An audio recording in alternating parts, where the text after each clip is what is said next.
আজ আমরা আপনাদের নিয়ে যাব সেই অন্ধকার কুয়াশার মাঝে, যেখানে বাস্তব আর কল্পনার সীমারেখা মিলেমিশে অস্পষ্ট হয়ে যায়। কার্শিয়ংয়ের ডো হিলের অজানা ভৌতিক গল্পের ভিতর দিয়ে ভ্রমণ শুরু হবে, এক অদ্ভুত অভিযান যার শেষ কোথায় তা কেউ জানে না। তাহলে বন্ধুরা, বন্ধ করুন আলো এবং খুলে দিন এই রহস্যের দরজা। কার্শিয়ংয়ের ডো হিল ভারতের উত্তর পূর্বের শৈল শহরগুলোর মধ্যে অন্যতম। একেবারে মনোরম প্রকৃতির কোলে আবদ্ধ এই স্থানটা দেখতে যেমন চমৎকার, তেমনি শিহরণ জাগারও ভৌতিক কাহিনীর কেন্দ্রবিন্দু। ডো হিলের কুয়াশাচ্ছন্ন রাস্তা, শতবর্ষ প্রাচীন স্কুল, বনাঞ্চল আর রহস্যময় অশরীরী ছায়ার গল্পগুলি এখানে ঘুরপাক খায়। এইসব গল্প শুনতে শুনতে পর্যটকেরা কখনো অবাক, কখনো ভয়ে নুয়ে যায়। তবে সত্যি কি এই স্থানে অলৌকিক ঘটনা ঘটে? বিশ্বাস করুন বা না করুন, আপনি এই গল্প শুনলে ভ্রমণে আগ্রহী না হয়ে পারবেন না। সুমন কলকাতার একজন তরুণ ফটোগ্রাফার। রহস্য আর ভৌতিক গল্প নিয়ে তার প্রবল আগ্রহ। দীর্ঘদিন ধরে সে ভেবেছে হিমালয়ের এই অঞ্চলের অজানা কাহিনীর খোঁজে যাওয়া উচিত। বিশেষ করে কার্শিয়ংয়ের ডো হিলের গল্পগুলো তার মনে বারবার অনুরণন করে। অবশেষে এক শীতল নভেম্বরের সকালে সুমন ঠিক করল এই রহস্য উন্মোচনে যাত্রা করবে। শুধুমাত্র অজানা অভিজ্ঞতার আকাঙ্ক্ষায় নয়, বরং তার ক্যামেরায় বন্দি করে আনবে এমন দৃশ্য যা বাকি মানুষ কখনো দেখবে না। কলকাতা থেকে বাগডোগরা বিমানবন্দরে বিমান চড়ার পর গাড়ি ভাড়া করে সে ডো হিলের উদ্দেশ্যে রওনা হল। শিলিগুড়ি শহরের ধুলোমাখা রাস্তায় গাড়ি এগিয়ে চলল। গাড়ির জানালা দিয়ে নিচের বনজঙ্গল, কুয়াশা আর পাহাড়ের অসীম বিস্তার দেখা যাচ্ছিল।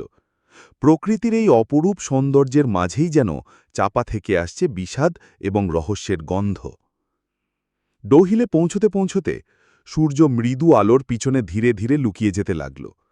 বাতাসে কুয়াশার অতল গভীরতা।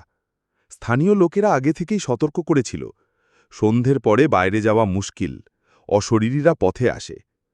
সুমনের মধ্যে এক আশ্চর্য কৌতূহল কাজ করছিল। সে মনে মনে বলল, যদি সত্যিই কিছু থাকে, আমি সেসব ক্যামেরায় ধারণ করব। হোটেলে পৌঁছে রাত্রি ভোজন শেষে সে বাইরে বেরিয়ে পড়ল। সূর্য ডুবে গেছে, চারদিকে শুধুই কুয়াশা আর নীরবতা। শহরের বাতাস যেন আরও ঘনিয়ে আসছে। রাস্তার পাশের গাছগুলো যেন ছায়া হয়ে তার দিকে তাকিয়ে আছে। ভয় কি? না, কৌতূহল। সুমন এগিয়ে চলল ফরেস্ট অফিসের রাস্তা ধরে। সেখান থেকেই শুরু হয়েছিল অশরীরীর শিরচ্ছেদের কাহিনী। ডো হিলের স্থানীয়রা বলেছে, নাটি কিশোর তার মাথা বিচ্ছিন্ন হয়ে হাওয়ায় ভেসে বেড়ায়। রাত্রে সে হঠাৎ এসে পথিককে তাকিয়ে থাকে, তারপর কুয়াশায় মিলিয়ে যায়। সুমনের ক্যামেরো প্রস্তুত। তার মনে হচ্ছিল কোথাও যেন নজর পড়ছে। হঠাৎ কুয়াশার ভেতর থেকে অস্পষ্ট এক ছায়া ধীরে ধীরে সামনে আসতে শুরু করল।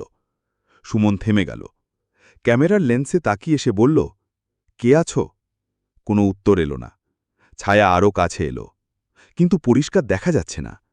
মাথার মধ্যে যেন একটা শব্দ বাজতে লাগল, ছি ছি।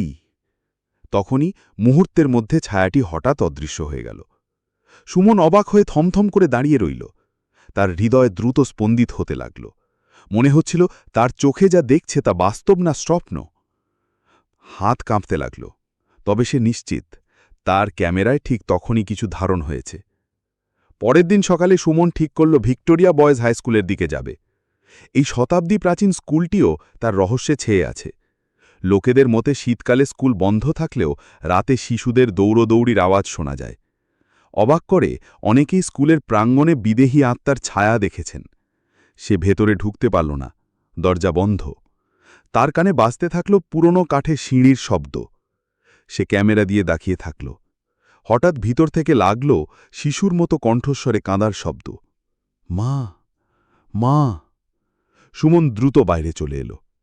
লোকজন বলল, এই স্কুলে প্রবেশ করা নিষিদ্ধ, কারণ রাতের বেলায় আত্মারা ঘোরাফেরা করে। সে বুঝতে পারল, এখানে যাওয়া তার কৌতূহলের চেয়েও অনেক বেশি বিপজ্জনক। তবে ক্যামেরার মধ্যে ওই কণ্ঠস্বরের রেকর্ডিংটা দেখে তার মনে আরও বেশি আতঙ্কের সঞ্চার হল।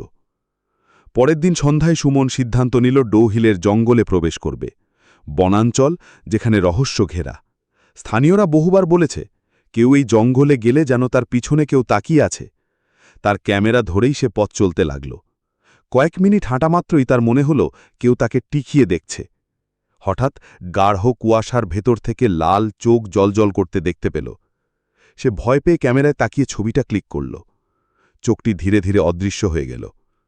জঙ্গলের আরও গভীরে পৌঁছতে সুমন দেখল এক নারীর বিদেহী ছায়া। তার গায়ে সাদা শাড়ি, তার চোখে নেই কোনো অনুভূতি, শুধু নীরব। সে ধীরে ধীরে সুমনের দিকে এগিয়ে এলো। কোথা থেকে আসলে? অদ্ভুত কণ্ঠে সে প্রশ্ন করল। সুমন জবাব দিল না। মনে হচ্ছিল সময় থমকে গেছে। হঠাৎ বিদেহী নারীর ছায়াটি কুয়াশার মধ্যে বিলীন হয়ে গেল। সুমনের ক্যামেরায় যেসব ছবি ধারণ হয়েছে তা এতটাই রহস্যময় যে সে নিজে ভাবতে শুরু করল এসব কি প্রকৃত সত্য না তার মানসিক অবস্থা। তার মন বিভ্রান্ত হতে লাগল। রাতে হোটেলে বসে সে ক্যামেরার ছবিগুলো খতিয়ে দেখল। প্রত্যেক ফ্রেম যেন কেবল আলো আর ছায়ার খেলা নয়, বরং সেই সব অশরীরীর উপস্থিতির প্রমাণ। শিশুর কাঁদার শব্দ, লাল চোখ, মুন্ডহীন কিশোরের অদৃশ্য ছায়া, বিদেহী নারীর মুখ, সব স্পষ্ট। এই ছবিগুলো তার মনকে বিষাদে ঢেলে দিল। সুমন বুঝতে পারল এই রহস্য খোলার চেষ্টা তার জন্য বড় বিপদ ডেকে আনবে। সে সিদ্ধান্ত নিল এই জায়গার কথা আর কারো সামনে ফাঁস করবে না। ক্যামেরার সবার প্রমাণ সে লুকিয়ে রাখল। তবে মনে মনে সে জানত ডো হিলের সেই অশরীরী ছায়াগুলো তার জীবনের সঙ্গী হয়ে থাকবে চিরকাল। কার্শিয়ংয়ের ডো হিল শুধুমাত্র প্রাকৃতিক সৌন্দর্যের জায়গা নয়, বরং এক অপার্থিব রহস্যের আবাস। এই পাহাড়ি শহর যেখানে দিনের আলোয় প্রকৃতি মুগ্ধ করে, সেখানে রাতের অন্ধকারে অশরীরী ছায়া ঘোরে।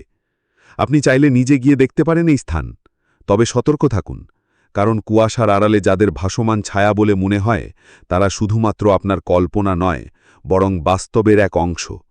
যদি সাহস থাকে তবে জিজ্ঞাসু মন নিয়ে ডো হিলের অন্ধকারে প্রবেশ করুন। তবে মনে রাখবেন, সূর্য ডোবার পর সেখানে প্রবেশ করা সরকারিভাবে নিষিদ্ধ। লোককথা নয়, বাস্তব। আর একবার প্রবেশ করলে আপনি হয়তো আর ফিরে আসবেন না।